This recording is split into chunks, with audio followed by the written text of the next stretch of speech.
My name is Alexis Willoughby, and this is my informative speech. Can you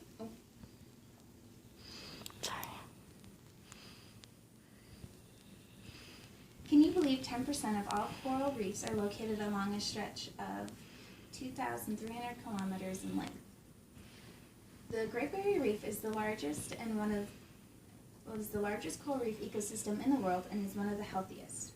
As a wonder of the world, it attracts a lot of tourism to the area, but it is also a resource for different commercial activities, and as such, the environmental well-being of the coral reef is very important to the activities. The Great Barrier Reef is home to many activities, both commercial and recreational, whose longevity is affected by a variety of environmental factors. So let's take a look at its tourism. Its tourism contributes $5.4 billion per year and attracts 14.6 million people. According to the GreatBarrierReef.org, it was first organized in 1890, but its growth did not happen until 1970s.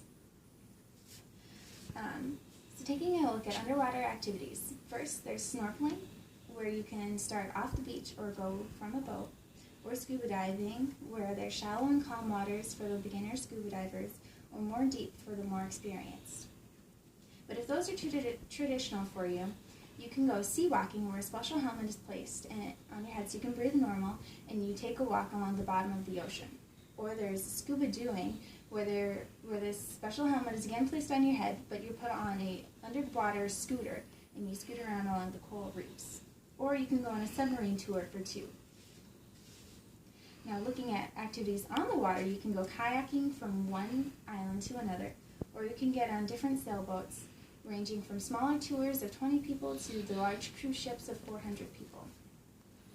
Or you can take a glass-bottom boat ride, where you can sit on a boat and look at all the fish swimming underneath you, including night tours, where a special UV light is turned on so you can see the coral activity underneath.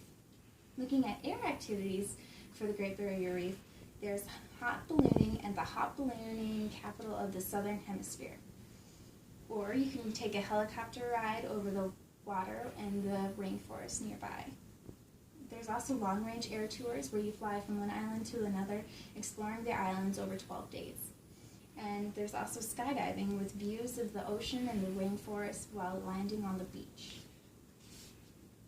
So, turning towards the commercial aspect.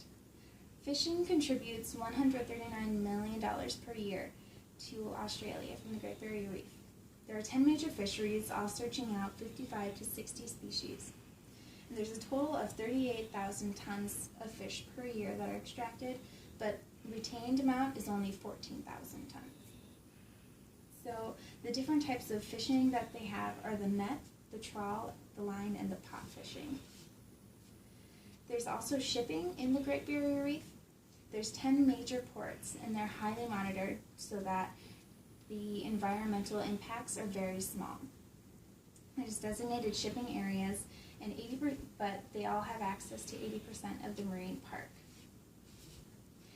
So, looking at the environmental of the Great Barrier Reef, the coral reefs are generally good.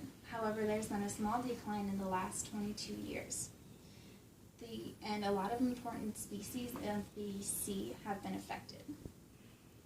This is a lot due to the increased sedimentation in the water there, where it clouds the water so the light is not able to get to the plants underneath, and it also takes the oxygen out of the water, and it is also filled with pollutants that kill off the coral and the fish in the area.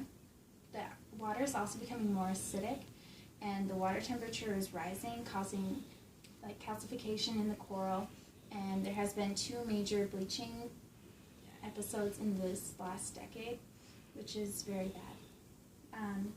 But through different practices, they are making a comeback. They're making progresses, such as the humpback whale that has, since whaling has been outlawed in the last 45 years, has made almost a full comeback since it's been very declined. So, as we have seen, there's many activities that happen along the Great Barrier Reef, from in the air to on the water to under the water. There's many different ways of fishing there, and shipping. And there's also a variety of ecological concerns that are apparent, but it's apparent that the Great Barrier Reef is a great place to visit.